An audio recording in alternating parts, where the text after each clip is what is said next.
So now we're ready to take a closer look at the periodic table.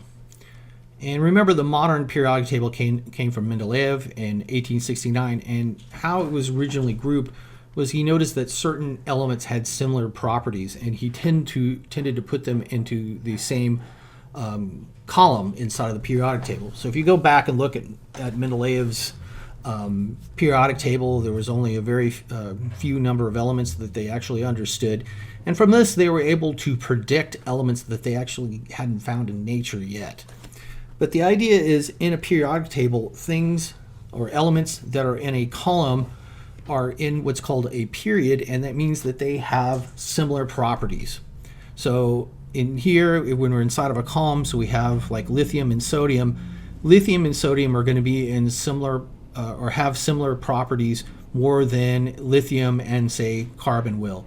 So elements inside of a column tend to have certain properties, or they tend to be similar, and we call them as being part of a period.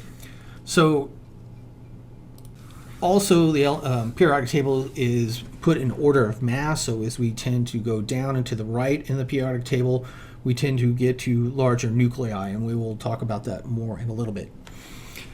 One of the first things we can do is break up the periodic table into basic areas, and this is all related to the properties that it has. So when you look at periodic tables, you always see this kind of red line down there, and this is important because it fundamentally separates two major classes of elements. So metals are found on the lower left side and in the middle of the periodic table, so this is represented in blue here. And these things, metals, all tend to have kind of similar properties. They're good conductors, they are malleable, they can, you can pound them flat, you can draw them in the wires, and more importantly, they all tend to have positive charges when they form compounds. In the upper right-hand corner in the purple, these are called nonmetals, and they have a completely different basic set of properties. They tend to be poor conductors of heat. Also, they tend to have negative charges when they form into compounds. And in between these green elements here are called metalloids, and because they're right on the line in between metals and nonmetals, they tend to have sort of specific properties. And they're called metalloids, and I'm not going to talk about these a lot, but many semiconductors are metalloids, and that's one of the properties that they want to utilize, is semiconductors are really part way in between metals and nonmetals. So another way that we can break up the periodic table is based on the predictability of the charged ions that elements form. So do we have a good idea, if I was to tell you if a given element was to form a charge, do we have a good idea of what that charge is going to be, or do we not? So with these, we separate the metals out a little bit more. This center block here in blue are called transition metals, and they are less predictable. So most of them tend to have a variable charge. So if I say, what is the charge on an ion atom? Well, we need more information than that. It can form different charges. And the rest of the periodic table are called main group, and they tend to have very predictable charges. So the same idea, if I say what's going to be the charge on a lithium cation, it's probably going to be +1. We know that fairly well.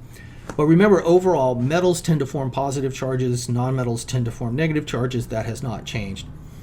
So we're going to find out that this is important. So when we do nomenclature, this is going to be one of the first things you look at. This is an important skill, is to be able to look at a given element and tell me, is it a transition metal, a metal, a metalloid, or a nonmetal. So the first one we look at is carbon. That's right here. It's above to the right of the line, so that is a nonmetal. Fe is right here. It's part of the central block, so it is a transition metal. Calcium is right here, so it is in this top two columns, so it's a metal, but it's not a transition metal, so it's considered just a regular metal. Tin is right here, and this is where it gets a little tricky. It's not a metalloid, but it's actually a metal.